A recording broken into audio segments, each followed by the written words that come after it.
Hello दोस्तों, मैं श्रवण कुमार आपके अपने चैनल श्रवण पारंगी पर आपका हार्दिक स्वागत करता हूं।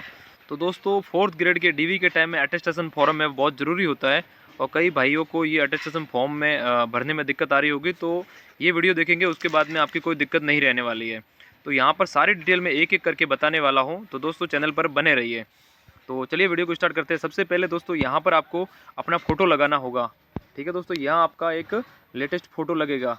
उसके बाद में दोस्तों नीचे की तरफ आप जाएंगे तो यहाँ पर आपका नाम आने वाला है और यहाँ पे सरनाम आने वाला है। जैसे कि किसी का नाम श्रवण कुमार है तो यहाँ पर श्रवण आ जाएगा और साथ में नाम लिखा हो तो कुमार आएगा। अगर सरनेम है, अगर श्रवण कुमार के बाद में कोई सरनेम लगाते तो उनको नीचे लगाना होगा। उसके बाद में दोस्तों नीचे की तरफ रोल नंबर का कॉलम है, वहाँ पर जो भी आपके फोर्थ ग्रेड के रोल नंबर रहे होंगे वो यहाँ पर लिखने हैं। उसके बाद में मेरिट नंबर यहाँ खाली छोड़ सकते हैं। उसके बाद में यहाँ पर प्रेजेंट एड्रेस आ जाएगा आपका, तो यहाँ पर जो भी प्रेजेंट आपका एड्रेस है वो सारा लिख दीजिए। उसके बाद में ये होम एड्रेस यहाँ पर रहने वाला है। तो प्रेजेंट एड्रेस और होम एड्रेस लगभग सेम ही होते हैं दोस्तों, तो वो यहाँ पर आप लिख सकते हैं। नीचे की तरफ आप चौथा पॉइंट करेंगे तो चौथा पॉइंट है वो लगभग नहीं भरने का होता है, क्योंकि जो भी यहाँ पर 5 साल पहले अभी जैसे ये 26 चल रहा है, यहाँ से लेकर के 21 तक कहीं से भी आपने बाहर से शिक्षा ग्रहण की है तो वो यहाँ पर डिटेल्स यहाँ पर भरने की होती है, लेकिन आपको ये भरना नहीं है। इसके बाद में यहाँ 5वें पॉइंट्स पे है फादर की डिटेल रहने वाली है। तो यहाँ पर फादर का सबसे पहले पूरा नाम आएगा और सबसे पहले दोस्तों बताना चाहूँगा दोस्तों, ये पूरा का पूरा कैपिटल लेटर के अंदर आपको ये भरना होगा। यहाँ पर पिताजी है उनका यहाँ पर प्रेजेंट एड्रेस आएगा। उसके बाद में यहाँ पर पिताजी का परमानेंट एड्रेस रहने वाला है। उसके बाद में आपके पिताजी क्या करते हैं उनका प्रोफेशन यहाँ पर आ जाएगा दोस्तों। तो प्रोफेशन यहाँ पर लिख दीजिए दोस्तों। अगर कोई भी पोस्ट पे है तो उनका यहाँ पर डेजिग्नेशन यहाँ पर पद लिखना है। उसके बाद में आपको छठे पॉइंट के अंदर पिताजी इंडियन है तो उनके आगे ऐसे क्लिक कर देना है, माताजी इंडियन है उनके आगे क्लिक कर देना है।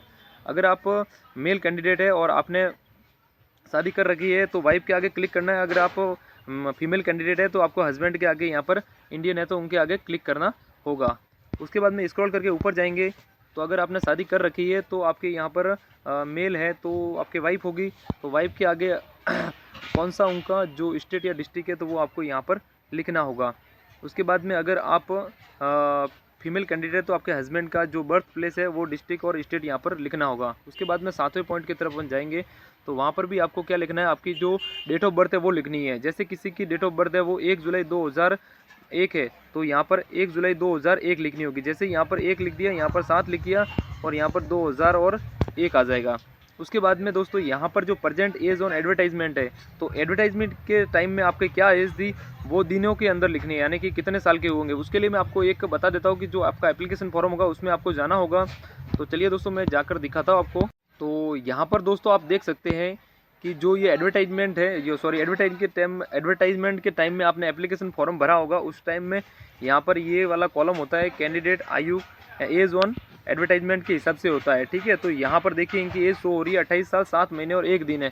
तो इसी तरह से आपकी भी जो एप्लीकेशन होगा उसमें आपकी एज लिखी होगी वो वहाँ पर आपको लिखनी है। अभी वापस से उसी पेज पे जाता हूँ दोस्तों मैं। उसके बाद में दोस्तों यहाँ पर आपको जो अपन एडवर्टाइजमेंट के हिसाब से यहाँ पर लिख देंगे जो मैंने आपको बताया एप्लीकेशन के अंदर से। उसके बाद में एज ऑफ मैट्रिकुलेशन यानी कि 10th होता है, तो 10th की जब आपकी उम्र हुई होगी उस टाइम में जो 10th की मार्कशीट होगी वहाँ पर आपको एक डेट देखने को मिलेगी। उस टाइम में आपकी क्या उम्र थी, लगभग 15 के आसपास लोगों की उम्र होती है। तो आपको गूगल के अंदर जाना है, ऐसा लिखना है एज कैलकुलेटर लिखना है और वहाँ पर जो डेट ऑफ बर्थ है आपकी वो लिखनी है और नीचे के भाग में आपको जो 10वीं के नीचे डेट लिखी है वो लिखनी है। उसके बाद में आप क्लिक करेंगे तो आपको यहाँ पर एज आपकी जो भी 10वीं का टाइम रही होगी वो देखने को मिल जाएगी।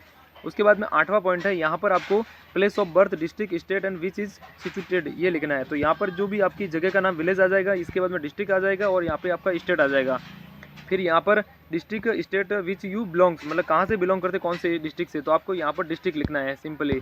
उसके बाद में नीचे आपको यहाँ पर स्टेट लिखना है और इसके बाद में 90 पॉइंट के अंदर आपको रिलीजन लिखना है, तो हिंदू लिख देना है।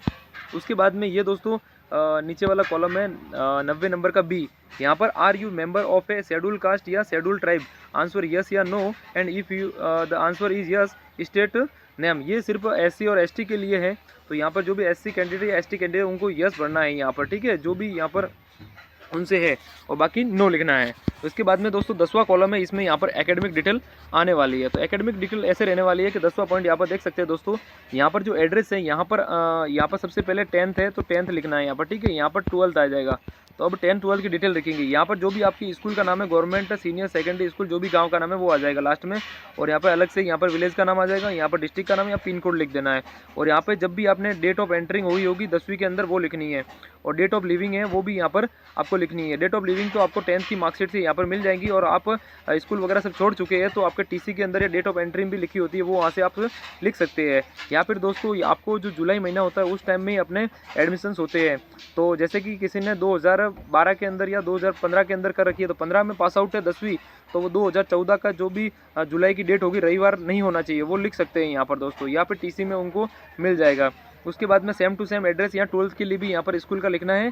और यहाँ पर डेट ऑफ एंट्री लिखनी है 12th की, और डेट ऑफ लिविंग मार्कशीट में से लिखनी है। और किसी ने एप्लीकेशन के अंदर यहाँ पर ग्रेजुएशन वगैरह भी मेंशन कर रखा है तो 3rd पॉइंट के अंदर वो ग्रेजुएशन की डिटेल्स भी लिख देंगे। और लास्ट में जिन्होंने बीए वगैरह कर रखा है तो यहाँ पर उनको बीए लिखना है।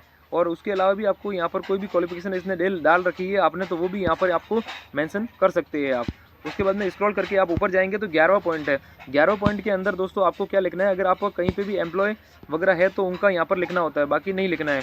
उसके बाद में 12वां पॉइंट है यहाँ पर दोस्तों। 12वें पॉइंट के अंदर आपको कोर्ट वगैरह से कोई भी आपका मैटर रहा है तो ये आपको यस करके फिर डिटेल सारी लिखनी है। उसके बाद में दोस्तों 13वां पॉइंट है, यहाँ पर कोई भी आपका पड़ोस में कोई रिस्पॉन्सिबल पर्सन हो तो उनका यहाँ पर नाम लिखना है और उनका एड्रेस वगैरह भी आप पीछे लिख सकते हैं।